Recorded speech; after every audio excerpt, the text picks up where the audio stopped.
Nagbabalik na naman ang inyong tagapaglingkod ng mga balita at bawang katotohanan lamang. Naging mainit nga usapin sa mundo ng social media. Lumutang ang nakakagulat na balita tungkol kay Kuting matapos mamunyag ang umano'y plano niya laban kay Vice President Sara Duterte. Ayon sa mga ulat, may hawak ng matibay na ebidensya ang mga otoridad na nag-uugnay kay Kuting sa mga death threat na natanggap kay VP Sara. Narito ang mga text messages, bank transaction at testimonya ng mga dating kasabwa ni Kuting. Sa isinginagawang press conference, ibinunyag ng mga Men in Uniform or PNP na may nakuhang audio recording at surveillance video na nagpapakita ng detalye ng sinasabing plano. Ayon sa mga opisyal, malinaw na may intensyon si Kuting na isakatuparan ang pag-atake kay Vice Presidente Sara Duterte. Tumindig din ang ilang whistleblower at direktang idiniin si Kuting bilang mastermind ng tangkang mga kabalbalan na ito. Bilang tugon, maring itinanggi ni Kuting ang mga paratang at sinabing lahat ng ito ay bahagi ng isang malawakang paninira laban sa kanya. Subalit, ayon sa prosecution, ang mga ebidensyang hawak nila ay halos imposibleng pasubalian. Kasama sa mga testimonya ang salaysay ng mga tauhan ni Kuting na nagsabing sila mismo ang inutusan na mamanman kay VP Sara. Dahil dito, umigting ang seguridad ni Vice Presidente habang patuloy na iniimbestigahan ang kaso. Tiniyak ng kanyang kampo na hindi siya matitinag sa kanyang tungkulin sa kabila ng mga banta sa kanyang buhay. Sa kabilang banda, nananatiling bantayan ng publiko ang susunod na hakbang ng mga otoridad. Maraming nananawagan na pananagutin si Kuting sa kanyang mga aksyon upang magsimbing halimbawa sa iba pang may balak gumawa ng masama. Dapat manaig ang hustisya. Ayon sa payag ng isang senador, ang kasong ito ay nagdulot ng mas malaking interes dahil sa malalim na implikasyon nito sa seguridad ng opisyal ng gobyerno. Habang hinihintay ang susunod na hearing, marami ang naniniwalang ito ang simula ng pagbagsak ni Kuting sa harap ng mga matibay na ebidensya. Inasahan na magkakaalaman na kung sino ang tunay na nasa lingkod at sino ang tunay na nasa likod ng mga kabalbalan na ito. Well mga kaibigan, para nga sa karagdagang impormasyon, panoorin nga natin ang buong video. At kung bago ka lamang sa aking channel, huwag kalimutan i-click ang subscribe button at notification bell para lagi kang updated sa ating mga bagong video. At para sa solid viewers natin dyan, maraming salamat sa walang sawang pagsuporta. Family na kung saan hindi dapat yan ang pinagkakaabalahan ng bangag na ito, sa halip ay kung saan ay maibsan ang inyong kahirapan, katulad ng pagtaas ng presyo ng bilihin, ang korupsyon nila, ang kanilang smuggling, ang kanilang polboronic, at marami pang iba. Mamaya pag-uusapan uli natin yan mga palangga. So itong Executive Order number 81, which is reorganizing the National Security Council, na pinirmahan ni Bangag, okay? Ito hindi na natin babasahin ng kailan, ito here. Okay? Na kung saan ito ay kanyang ipinatupad ngayong araw na ito. Kumbaga nag-reshuffle o nagtanggal siya ng mga miyembro ng council na yan. Ano ba yung na yan mga kababayo? Uy, nawala yung ating binasa. Alright. So anyway, ano ba ang ibig sabihin ng National Security Council na yan, di ba? Kung saan ang purpose niyan ay para sa ating mga mamamayang Pilipino na kung saan ay proteksyonan ang pangkalahatang Pilipinas. Doon mo maririnig ang mga soberenya eklabouche, protektahan ang ating ekonomiya, mga ganyan.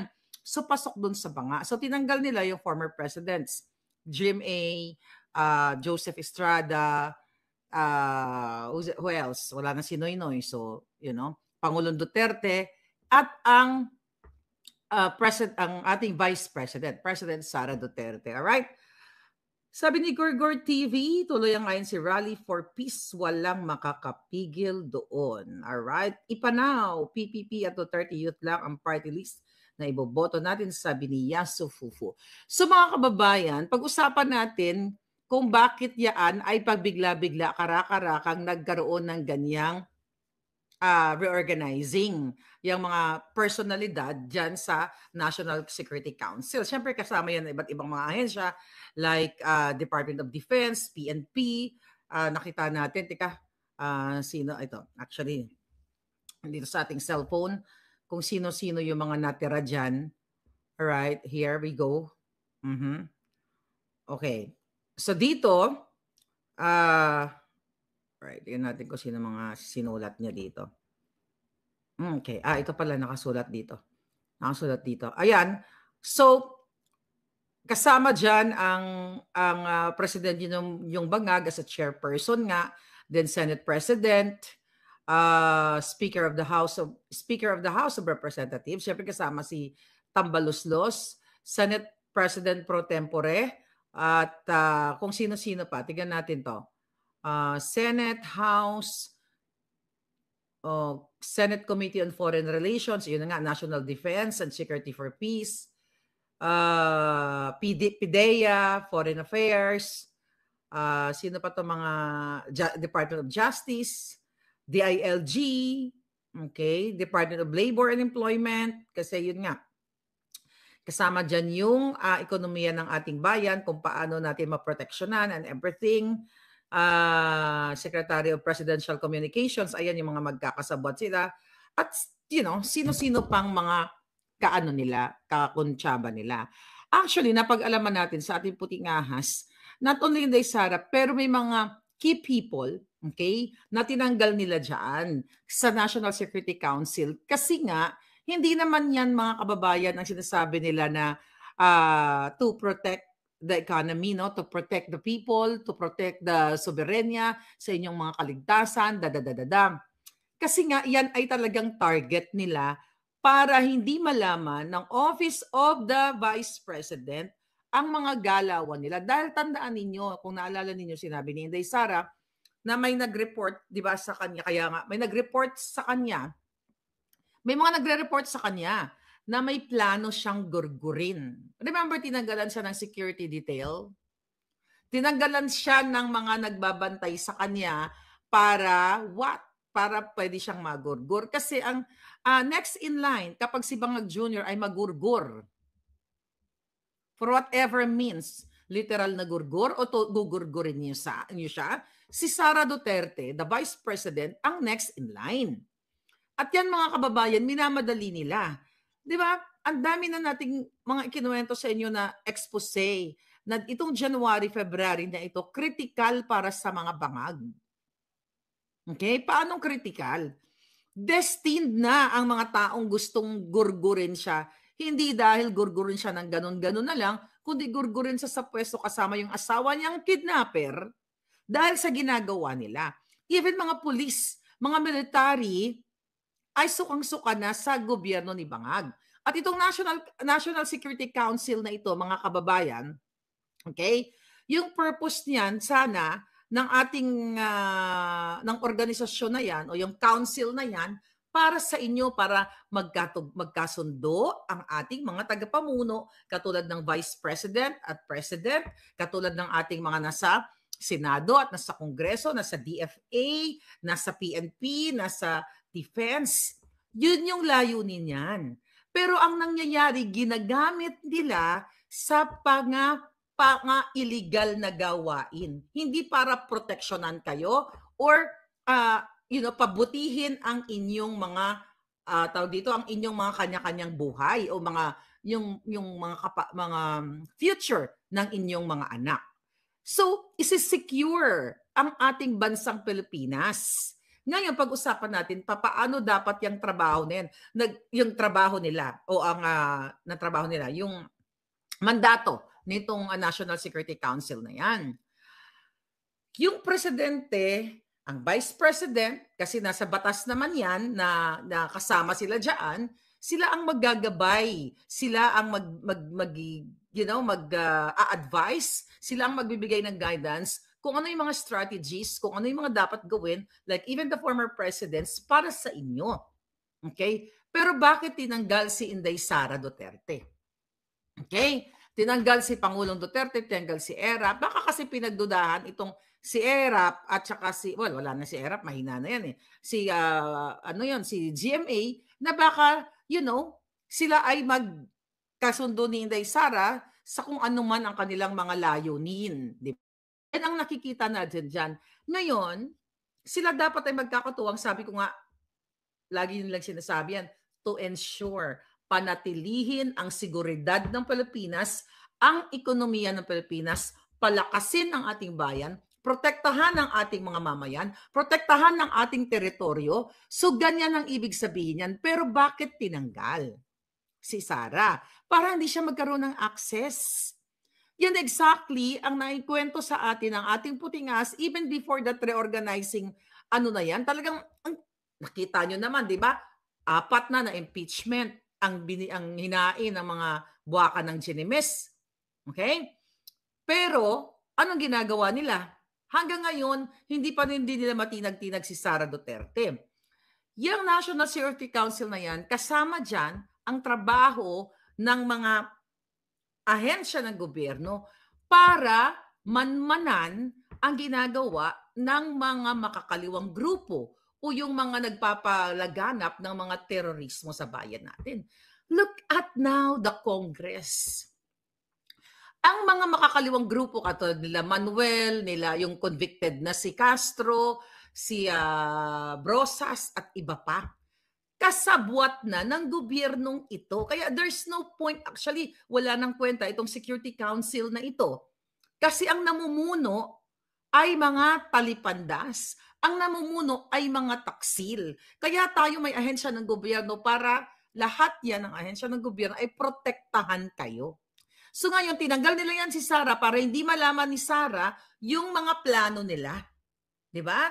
Ang purpose niyan to consult GMA kasi GMA, Pangulong Duterte dapat na o ano ba yung pwede mong maigabay former president kasi ikaw ay eksperyensyado, 'di ba? Yung mga eksperyensya ng mga former presidents diyan ay makakapagbigay ng kanilang gabay or guidance depende dun sa kanilang experience na yung mga experience nung panahon nila katulad ni Pangulong Duterte. Dahil talagang grabe din ang gusto talagang patumbahin ang kanyang pamumuno like yung mga makakaliwang grupo.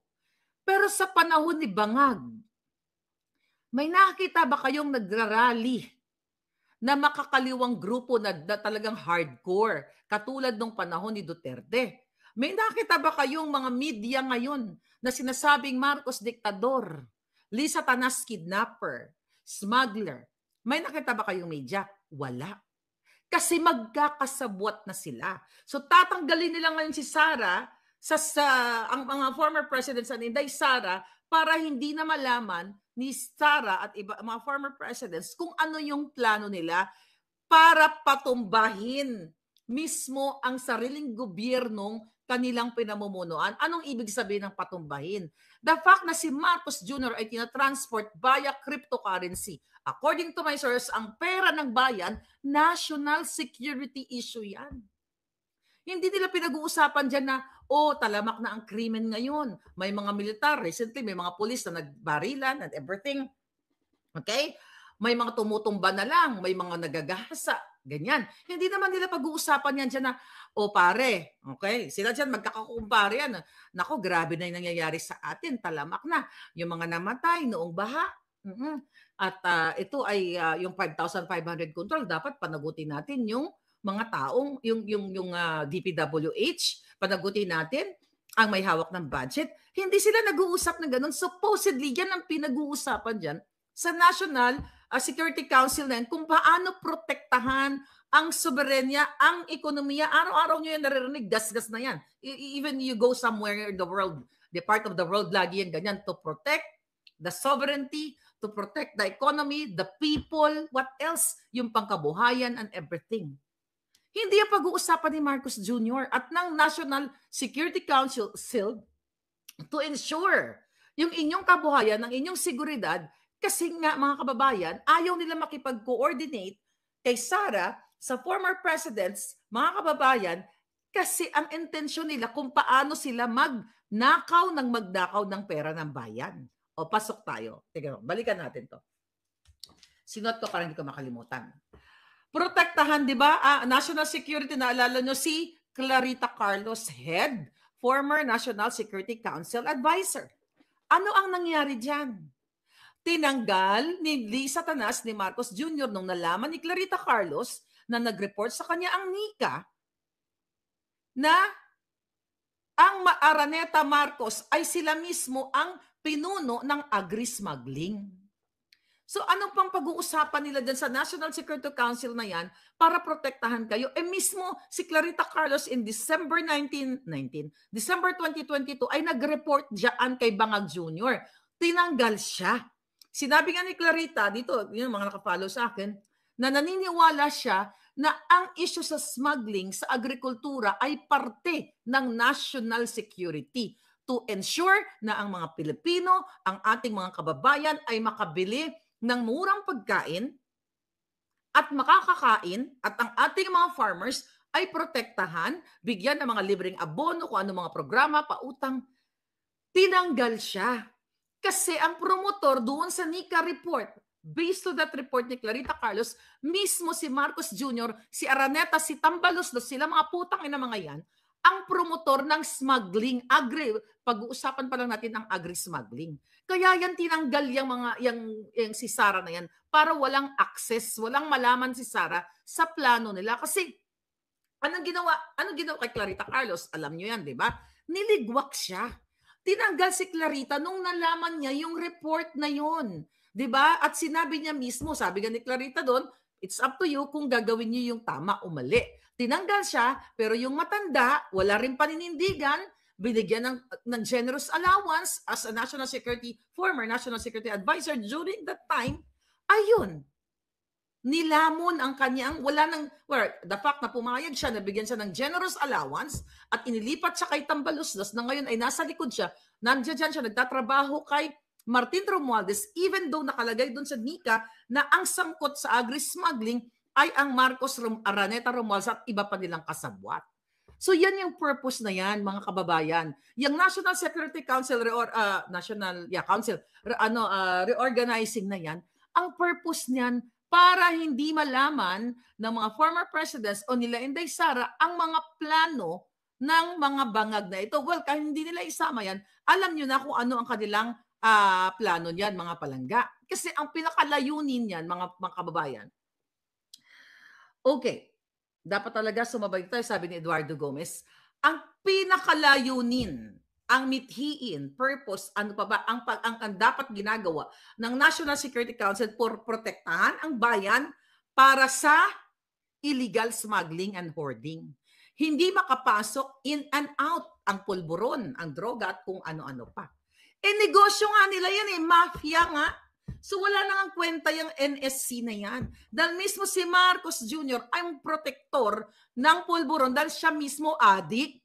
Siya mismo kumukonsumo ng pulburon, okay? Ng coca, mga kababayan, dahil dito sa kanyang bata pa lang siya ginagawa niya yan. So yan ang isang pangunahin actually na mandato ng NSC o National Security Council. Labanan ang smuggling. Negosyo nga nila Ulit-ulitin natin, nakakasawa pero kailangan yung namnamin. Yung alitagtag na nahul sa Batangas na may nahuling 1.8 daw, di ba? Na 1.8 na toneladang pulburon. Ano ang nangyari doon? Nagbida-bidahan si Marcos. Kung naalala nyo, yung pulis doon, nagsasalita, hinarang nila. At inaharang ni Bangag Jr. na sinasabi niya, baka pag may masabi siya, nakalimutan ko na eksakto niya, na kumbaga winarningan ni Bangag Jr., yung mga media na kapag may nasabi siya, parang hindi siya ba paniniwalaan or dapat ang tatanungin sila or something to that effect. Imagine mo, mismo yung pulis na yon, yung nakahuli, ang sabi ni Marcos, hindi, kumbaga, wag yan ang tanungin. Ito yung tanungin. Yan yung mga bangag dyan sa PIDEA na kasabwat ni si Lasso and everything. Wala naman sa pinangyarihan. Yan. Isa yan sa mga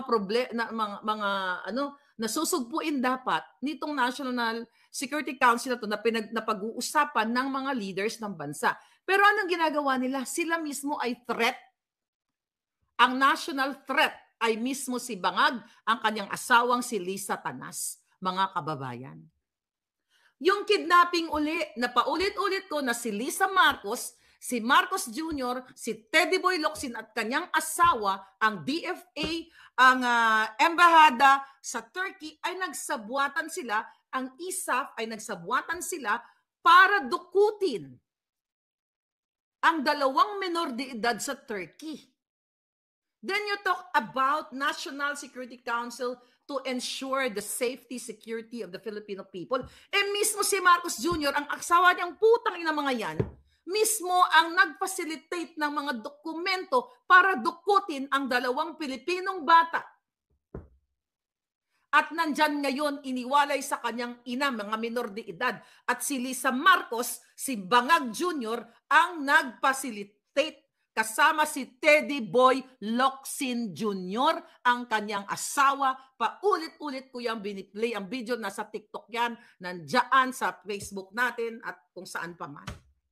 National security, kasiguradahan, from the word National Security Council, ang seguridad ng pang-nasyonal. Very common, very, tawag dyan? Literal, di ba? Literal na ibig sabihin yan, mga kababayan. I-ensure ang seguridad ninyo. Mismo yung smuggling na yan, nag-appoint si Bangag. Balikan natin kasi, paulit-ulit na lang ito, mga palangga. Pinag-uusapan dyan ang security ng ninyong lahat. Nag-appoint siya ng special envoy to China na si Michael Ma na ikinubli sa mga putang inang media na nakikinig ng buwakan ng ina nyo, hindi pa kayo kunin ni Satanas. Na walang nag-ulat ni isa. Ikinubli sa taong bayan ang pag-appoint ni Bangag Jr. sa Special Envoy to China na pinangalan ng smuggler. Smuggler. Diyan sa Congress, itinigil ang tawag dito? Ang hearing. Yan ang katotohanan. Kaya yung NSC na yan, walang kwenta yan. Ang pinag-uusap kung paano pabagsakin ang buhay ng bawat Pilipino. Why? Smuggling, agri-smuggling, hindi lang yun.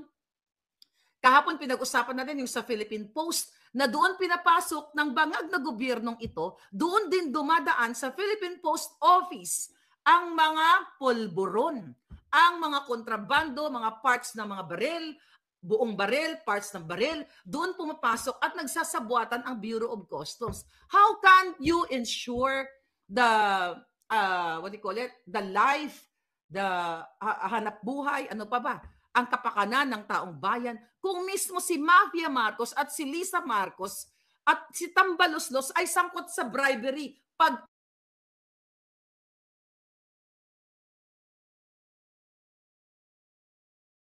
nawala ako. Ngayon, ang ginagawa ni Lisa Marcos ngayon? Na lahat gusto niya mag-deliver ng pera sa kanya. Yang buwaka ng inang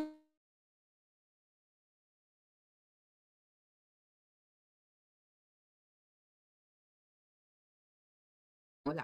Hindi nila pwedeng isama, may boses pa ba tayo? Okay. Hindi nila pwedeng isama si Sara Duterte kasi mabubuking sila. At dahil dito sa rally na ito, mga kababayan, sa January 13, at this is gonna be worldwide. I believe meron din kayo dyan. Natatakot na si Marcos Jr. Di ba sabi ko nga sa inyo, ayon sa ating informante puting ahas, si Marcos ay kumakausap na ng bansa para tanggapin siya kapag siya ay pinalayas ninyo o nagurgur nyo. Literal man yan, or whatever, nagurgur sa pwesto. Kinakausap niya natin, hindi ito basta-bastang mga puting ahas natin, mga palangga. Insider tong mga to. Kaya tignan nyo, nagkasunod-sunod ang mga pangyayari. Bakit sila nag-reorganized? Kasi takot si Bangag Jr. na matatanggal siya at magde-declare ng martial law yan. Dahil ngayon, ang mga media tahimik at the same story na ginawa ng tatay niya nga pinatahimik ang mainstream media. Ito mga buwakan ng inang mga mainstream media at mga reporter na mga takot, mga kababayan, Sila ay pareho lang nung martial law 1, yung panahon ng Marcos Sr.